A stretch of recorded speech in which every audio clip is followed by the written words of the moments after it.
उससे संपर्क स्थापित कर लेंगे, क्योंकि आपको 1 तारीख को DAV school sector 4 oral test के लिए जाना है। धन्यवाद। अब मैं अपने संचालन की जिम्मेवारी आदरणीय प्रधानाध्यापक महोदय को सौंपता हूं। धन्यवाद असलम जी। और इसी के साथ मैं चूंकि और साथ सभी का समावेश मिलेगा। भाई शुभजान जी के लिए एक बार बच्चे सब वाकिफ हैं, जोरदार तालियों से एक बार स्वागत करें। और भाई शुभजान जी को इस अवसर पर आप सुनेंगे। इसके बाद हमारे बीच और भी कुछ कलाकार हैं।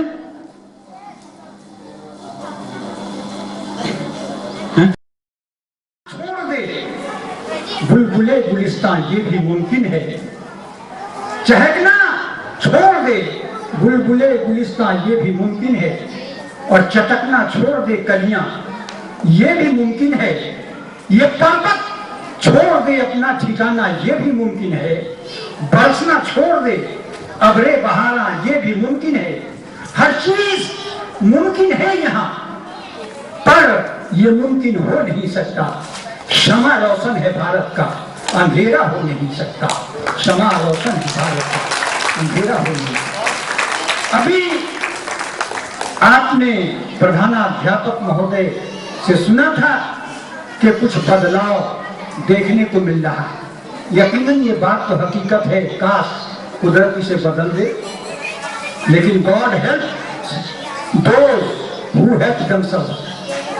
जब तक हम अपनी मदद आप नहीं करेंगे, कुदरत भी हमारी मदद नहीं करेगा।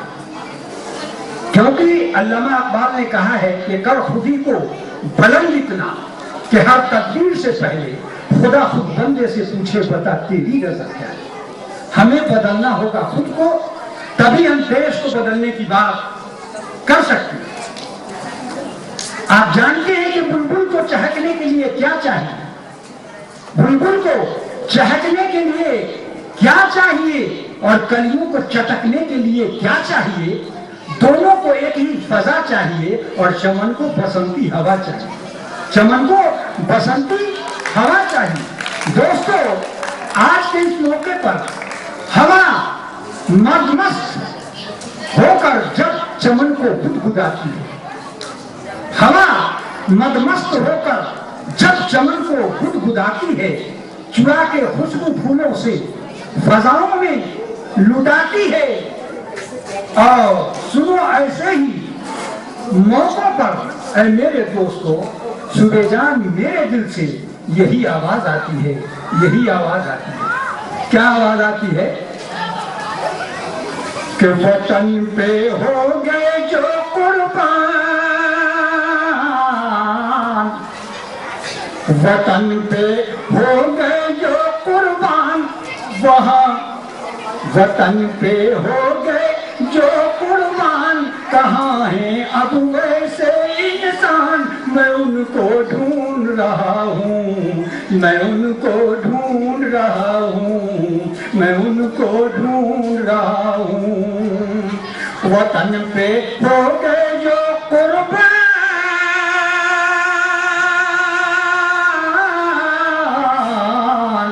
वतन पे हो गए जो कुर्बान, कहाँ हैं अब वैसे इंसान? मैं उनको ढूंढ रहा हूँ, मैं उनको ढूंढ रहा हूँ। देकर अपना तन मन और धन, सींचा है लहू से अपना चमन। दुनिया की हर शय से बढ़कर प्यारा था जिनको अपना वतन। बढ़ाया भारत माँ की शान,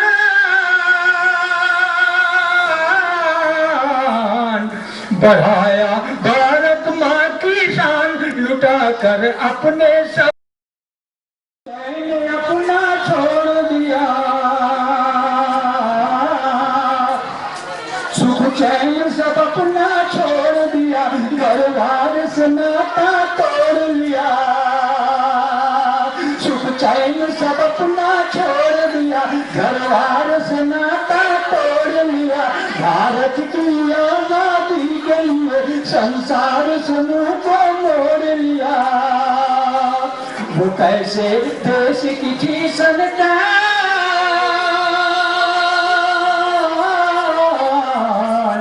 वो कैसे देश की थे संतान, वो कैसे देश की थे संतान, कि जिनसे भारत हुआ महान। मैं उनको ढूंढ रहा हूँ, मैं उनको ढूंढ रहा हूँ, मैं उनको ढूंढ रहा हूँ, कि जिनसे देश हुआ है महान। वो कैसे देश की थे संतान, कि जिनसे भारत हुआ महान। मैं उनको ढूंढ रहा हूँ, मैं उनको ढूंढ रहा हूँ, मैं उनको ढूंढ रहा हूँ। जब वीरों ने दी कुर्बानी, जब वीरों ने दी कुर्बानी, तब दुनिया सुनहरा है। जंजीर गुलामी की तोड़ी, आजादी का झंडा लहराया। हुआ आजाद ये हिंदुस्तान, हुआ आजाद ये हिंदुस्तान है, जिनका हम पर ये एहसान। मैं उनको ढूंढ रहा हूँ, मैं उनको। आज के इस कार्यक्रम के मुख्य अतिथि एवं अन्य अतिथिगण इस विद्यालय के प्रधानाध्यापक आदरणीय राम अयोध्या सिंह जी, पत्रकार बंधु, शिक्षक शिक्षिकाएं एवं प्यारे छात्र छात्राओं, 15 अगस्त 1947 को हमारा देश स्वतंत्र हुआ और 26 जनवरी 1950 को हमारे देश में अपना संविधान लागू। कल से प्रत्येक वर्ष 26 जनवरी को हम गणतंत्र दिवस मनाते हैं, पर हमारी आजादी, हमारा यह गणतंत्र इतना आसानी से नहीं मिला। इसके पीछे एक बहुत बड़ी त्याग और बलिदान की है कहानी, जहां हजारों हजार महान देशभक्तों ने दिए थे अपने प्राणों की कुर्बानी की, जहां हजारों हजार माँ की गोदे हो रही सुन महान देशभक्तों को गोली से दिया था, जहां हजारों हजार बहनों की मांगे हो उजड़ी शहीद हो गए देश के सच्चे। जिन अमर शहीदों ने हमारी आजादी को अपने खून से सींचा, भारत माता के जिन महान सपूतों ने देश की आजादी के लिए लड़ते लड़ते अपना सुख शांति आनंद सारा ऐश्वर्य हम योग कहें कि सर्वस्व जो था भारत माता के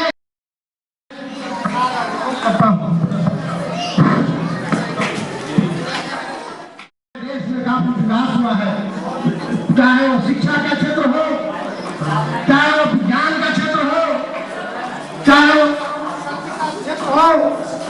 चाहे कृषि का क्षेत्र हो, चाहे इंफॉर्मेशन टेक्नोलॉजी का क्षेत्र हो,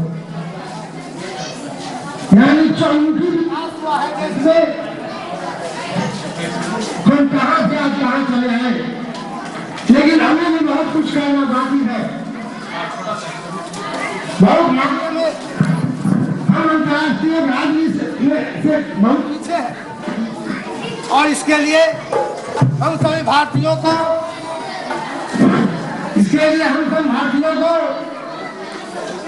निष्ठा, ईमानदारी और राष्ट्रभक्ति से जोड़कर आदरणीय प्रधानाध्यापक महोदय विद्यालय के विकास के लिए हमेशा चिंतन और मनन करते रहने के लिए हो रहे हैं अभ्यस्त।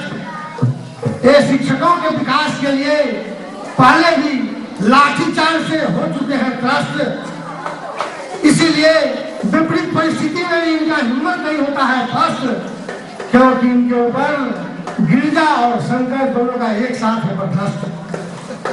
जब विद्यालय के विकास के लिए कोई समस्या आता है तब वे उस समस्या को अपने पैड पर लिख देते हैं और नीचे कर देते हैं दस्तखत। यही दस्तखत विकास को गति प्रदान करता है और विकास की राह में आगे भी इसी तरह से अग्रसर होता रहे, इसी शुभकामना के साथ मैं अपनी वाणी को बयान देता हूँ। जय हिंद, जय भारत। धन्यवाद ठाकुर जी। जो विद्यालय की बातें थी, जो का योगदान बाबा साहब अम्बेडकर को है और यह एक राष्ट्रीय पर्व है। हमारे 3 राष्ट्रीय पर्वों में यह भी एक सर्वश्रेष्ठ राष्ट्रीय पर्व है और इसको हम हमेशा हर साल धूमधाम से मनाते हैं। पर सबसे जरूरी बात यह है कि बच्चे समझें कि वे इस देश के लिए उन्हें क्या करना है। आज देश का जो प्रगति है वो हमारे बच्चों के कंधों पर है और इस प्रगति को आगे ले जाने में आपका बहुत बड़ा योगदान है। मैं आशा करती हूँ आप इस बात को समझेंगे, पढ़ाई पर ध्यान देंगे, माता पिता शिक्षकगण अपने बड़ों का आदर करेंगे, इस देश के संस्कारों का पालन करेंगे और इस देश को आगे ले जाएंगे ताकि यह वर्ल्ड के अग्रणी देशों की पंक्ति में खड़ी हो जाए। दूसरी बात, मैं बच्चों का और उनके अध्यापक अध्यापिकाओं का धन्यवाद करती हूँ जिन्होंने इतने अच्छे प्रोग्राम यहाँ कराया। बच्चों की कलाकारी देखकर मन बहुत खुश होता है। मैं स्कूल में हमेशा से आती हूँ। मेरे पति जब थे डॉक्टर सुरेश कुमार, तभी से मैं उनके साथ आती हूँ। मैं हरदम कोशिश करती हूँ कि मैं यहाँ पर आऊँ और मैं प्रधान अध्यापक महोदय को भी उनकी भी तारीफ करना चाहूँगी। स्कूल के लिए इन्होंने बहुत मेहनत किया है। मैंने स्कूल को तब देखा है जब सिर्फ यहाँ 2 कमरे थे। आज स्कूल की हालत देखकर मुझे गर्व होता है। मैं धन्यवाद करती हूँ हमारे विधायक जी को, हमारे एमपी साहब को, हमारे पदाधिकारीगण को, जिन्होंने स्कूल में योगदान दिया और हमेशा स्कूल पर इनका आशीर्वाद बना रहे। धन्यवाद। जय भारत, जय भारत।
अब हम तो क्या सारी दुनिया से रहती है, उस देश के वासी है, उस देश के वासी है, जिस देश में गंगा बहती है, हमको सच्चाई रहती है, जब में सफाई रहती है, हम उस देश के वासी है, उस देश के वासी है, जिस देश में गंगा बहती है, जिस देश में गंगा बहती है, जिस देश में गंगा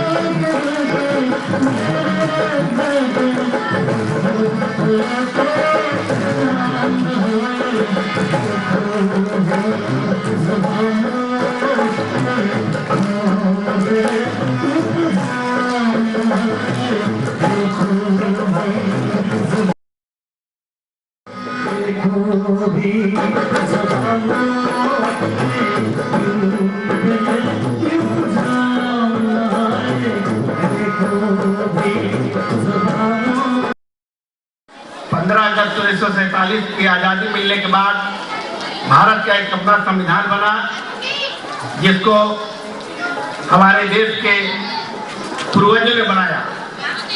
इसमें विशेष भूमिका हमारे देश के अम्बेडकर साहब की रही, जिन्होंने बड़ा सोच समझ के संविधान बनाया। और यह जो संविधान बना भारतवासियों के लिए बहुत ही अच्छा संविधान बना है, परंतु दुख के साथ कहना पड़ रहा है कि संविधान का पालन न तो हमारे जो ऊपर के नेता हैं, चाहे वह सरकार में हो विपक्ष में हो, उसका सही रूप से पालन नहीं कर रहे हैं। उसी तरह हमारे देश के जो प्रशासनिक अधिकारी हैं, पुलिस पदाधिकारी हैं या जो सरकारी उपक्रम है उसके पदाधिकारी हैं, उसका सही तरह से पालन नहीं हो रहा है, जिससे इस संविधान का खुला उल्लंघन हो रहा है। कल मैं केजरीवाल जी का भाषण सुन रहा था, उन्होंने काफी विस्तार से चर्चा की कि मुझे 144 धारा मेरे ऊपर लगा दिल्ली में, मैं धरना पर बैठा था। मैं संविधान को काफी गहराई से अध्ययन किया, उसमें कहीं नहीं लिखा है कि भारत का कोई नागरिक, चाहे वो मुख्यमंत्री हो या आम नागरिक हो, अपने हक के लिए धरना पर नहीं बैठ सकता है, डिमांड सरकार से नहीं कर सकता है, ऐसा कहीं उसमें वर्णित नहीं है। इसलिए भारत के नागरिकों का, और चाहे वो मुख्यमंत्री हो कोई भी हो, सरकार से अपनी जो बातें हैं उसको मनवाने के लिए, सही बातों को मनवाने के लिए वो धरना प्रदर्शन कर सकता है, तरीके से अपना विरोध प्रदर्शन कर सकता है। संविधान में यह भी उल्लेख है कि आप शांतिपूर्वक कोई भी कार्य कर सकते हैं जिसका असर देश के ऊपर नहीं पड़े। देश आजाद हुए 66 साल होने जा रहा है, लेकिन जो देश के लोगों को आजादी मिलनी चाहिए वो आज तक नहीं मिल पाया। यहाँ झारखंड अति पिछड़ा वर्ग है। अभी मैं CMD साहब का 15 अगस्त 26 जनवरी के ऊपर एक उनका पर्चा छपा, उसमें देख रहा था कि जब यहाँ के लोग, झारखंड और बिहार के लोग बाहर जाते हैं, दिल्ली में जाते हैं, बम्बई जाते हैं, दूसरे जगह जाते हैं, उन्हें तरह तरह से प्रसारित किया जाता है और तरह तरह की भाषाओं का उपयोग किया जाता है, जिससे वो काफी हतोत्साहित और प्रताड़ित होते हैं। जबकि झारखंड में ऐसा है कि झारखंड पूरे भारत को खिला सकता है, इसके पास इतनी ऊर्जा है, इसके पास इतनी खनिज संपदा है कि इसका विकास अगर ईमानदारी से हमारे नेतागण करें, प्रशासनिक अधिकारी करें, तो झारखंड को नमन करता हूँ। आज हम लोग यहाँ गणतंत्र दिवस 65वां गणतंत्र दिवस मनाने के लिए एकत्रित हुए हैं। मुझे सौभाग्य है कि स्कूल परिसर में आकर के बच्चों का कल्चरल प्रोग्राम सब देखने को मिला, बहुत अच्छा लगा। जब भारत आज़ाद हुआ 1947 में, उस समय हम लोगों के पास किसी तरह का कोई नियम कानून रूल रेगुलेशन सिस्टम वगैरह कुछ नहीं था। गणतंत्र का मतलब ही है गण के लिए एक सिस्टम बनाना, जिसके चलते, जिसके कारण, जिसको लेकर के हम पूरे देश को एक सूत्र में बांध करके सभी कार्यक्रम होते रहे। उसी के लिए एक संविधान का निर्माण किया गया जो 1949 में 26 जनवरी को ही बना, जिसको 1950 में 26 जनवरी को लागू कर दिया गया। इसीलिए 26 जनवरी को हम लोग गणतंत्र दिवस के रूप में पूरे भारत देश में मनाते हैं। यह एक 15 अगस्त के जैसा ही एक बहुत बड़ा महापर्व के रूप में पूरे देश भर में मनाते हैं। और इस दिन सभी जो देशभक्त थे, जो इस आज़ाद भारत को आज़ाद करने में अहम भूमिका निभाए, सभी को याद करके हम लोग झंडा फहराते हैं, राष्ट्रगान गाते हैं। और जितने भी सार्वजनिक संस्थान हुए, स्कूल, कॉलेज और जितने भी फैक्ट्रीज हो गए, सभी संस्थानों पर आज के दिन झंडा के दिन फहराने के लिए हम लोग एकत्रित होते हैं और बृहद रूप से हम लोग मनाते हैं। बच्चों, आप लोग इस देश के भविष्य हैं, आप ही के द्वारा देश संचालन होगा। आप लोग मन लगा के पढ़ें, अपने जगह पर अगर मन लगा के पढ़ेंगे तो एक अच्छे नागरिक बनेंगे। अच्छे नागरिक में इंजीनियर, डॉक्टर और सब बहुत सा ऑप्शन है आगे बढ़ने का। सभी लोग नहीं बनते हैं, लेकिन अच्छे नागरिक तो बन करके देश को हम लोग आगे बढ़ाने में अहम भूमिका निभाते हैं। आप लोगों का कल्चरल प्रोग्राम देख करके बहुत हार्दिक खुशी हुई। आप लोगों के भविष्य को देखते हुए सीएम जी साहब ने कुछ संदेश भेजे हैं, जिसमें जो बहुत लंबे चौड़े हैं, लेकिन इसमें कुछ मुख्य संदेश हैं जो आपको कुछ बता देते हैं। गणतंत्र दिवस के पावन अवसर पर हम नमन करते हैं अपने पूर्वजों को, जिन्होंने हमें स्वतंत्रता दिलाने के लिए अपने आप को न्यौछावर कर दिया। हंसते हंसते फांसी का फंदा गले लगा लिया, शहीद हो गए। हम भारतीयों के लिए आज का दिन सबसे महत्वपूर्ण दिवस है। मैं आप सब लोगों को हार्दिक शुभकामनाएं देता हूं और ऊपर वाले से दुआ मांगता हूं कि हम भारतीयों को इतनी सुख, शांति, शक्ति और सुदृढ़ दो कि हम अपने पूर्वजों